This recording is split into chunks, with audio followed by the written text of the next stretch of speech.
Happening Dafties, so we're back with a new video, one that we've not seen in a wee while, but it's one of my favourite series to do, but it just takes a while sometimes. But we're back with brand talk for Bape, or A Bathe in Ape, however you want to say it. How this works is, if you've not seen it before, is you've got 4 different categories or sections: background of the brand, what sets it apart, main collaborations, and styling. So let's start with background of the brand. Starting in 1993 when founder Tomoaki Nagao, or Nigo, for short, opened a shop in the world-renowned fashion district Uraharajuku, called Nowhere, with the undercover founder Jun Takahashi. both attended the Bunka Fashion College, with Nigo saying it done literally zero for him. I mean, put your hand up. They did have help for the godfather Harajuku, Hiroshi Fujiwara, who was a prominent figure in the streetwear scene, as well as one of the first hip-hop DJs in Japan. He used all of the previous knowledge and people he knew to make sure that Nowhere had a successful opening. He then used it as a flagship store for his new brand, borrowing 4 million yen or $35,000, which took nearly a year to pay back. It just feels like my situation right now, like Tom Nook has me screwed. I need to pay off my debt. He got the name inspiration that was kind of like tongue-in-cheek humour at the expense of like the target demographic, with the phrase "A bathe in ape in lukewarm water." It describes the youth who are complacent and have lived sheltered lives and follow trends.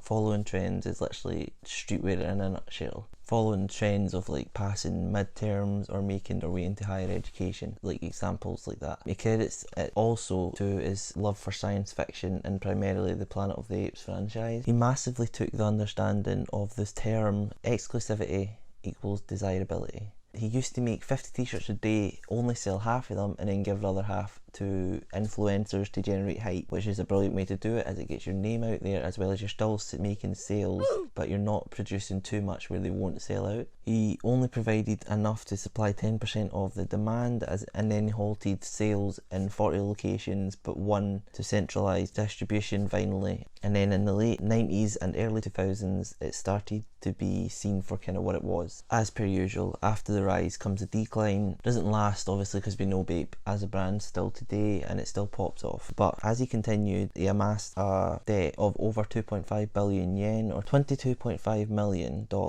which is a lot of money. Nigo Stepped down as the CEO and over the next 2 years he kind of stayed to assist with like the transition while working on the vintage brand Human Made, and then taking his new role as the creative director of Uniqlo's UT t-shirt fashion line. He sold the company to the Hong Kong conglomerate I.T for a $2.8 million.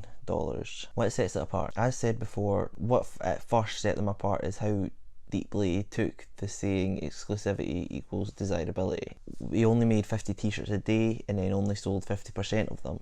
He didn't make too much, where he probably could have made more, but he stuck with him, like he stuck only making 50, giving half away, and then selling 50% of them. Some of the items that definitely helped set the brand apart from others and kind of launched them further than they probably would have been was like the shark hoodies and the insulated snow jackets, and they're still a mainstay piece of kind of collections today and releases today. The iconic camo, the cloud camo, is used a lot and is one of the most fascinating elements of the brand, as camo, normal camo at least, is meant to conceal anything over in a sense. This does the exact opposite. It's like you see cloud camo out there and you're like, that is like Bape written all over it, like it's mad. It's just something you can't ignore. They also aren't afraid to release kind of out there and weird accessories. Like obviously in my previous with Supreme I talked about the accessories they've released and how weird they've been, but again Bape kind of just does it different and releases a lot more weirder stuff in a sense. Like they've released like fishing gear, transformer dolls, like condoms, even toilet roll. I mean, that would pop off right now, everybody needs it. And they've kind of worked towards releasing like in every bit of like the everyday element, so hype beasts can live happily with like their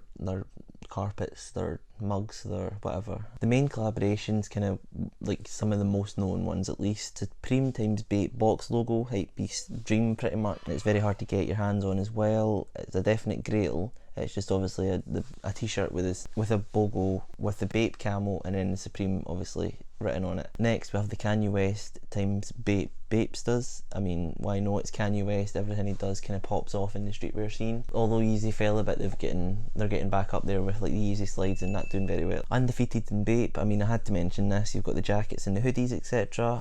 But only one of the few carriers of Bape clothing, so it kind of needed to be announced. Styling. Last but not least. Before we start, shark hoodies aren't cool in my opinion, so just didn't start, right? They're a nice piece to have, they are hyped, but they aren't everything, and it's not the nicest Bape accessory or clothing that you can get out there. So before you start slamming your keyboards, just didn't. With Bape, it's better usually being a staple piece, so it's no like, doesn't have to be a full fitty Bape like that, just doesn't look right in some sense. Like anyone can style Bape, like you've got Imagines, like Robin Williams, rest in peace, before actually. Let's take a darker turn. Mental health is a big thing, especially in these times where it's hard to kind of get help. There is numbers you can call. I'll look for them and put them in the description below. I know it's tough, but if you're struggling with mental health, please do not hide from it and call numbers or go to your friends and family, at least for now, while this is happening, because it definitely is a big thing with kind of being enclosed and being left alone with your thoughts. But I know it's sometimes scary to talk about, but don't. It's needed to be looked after, so I'll leave numbers in the description below. Check them out or talk to family, because it does need to be announced.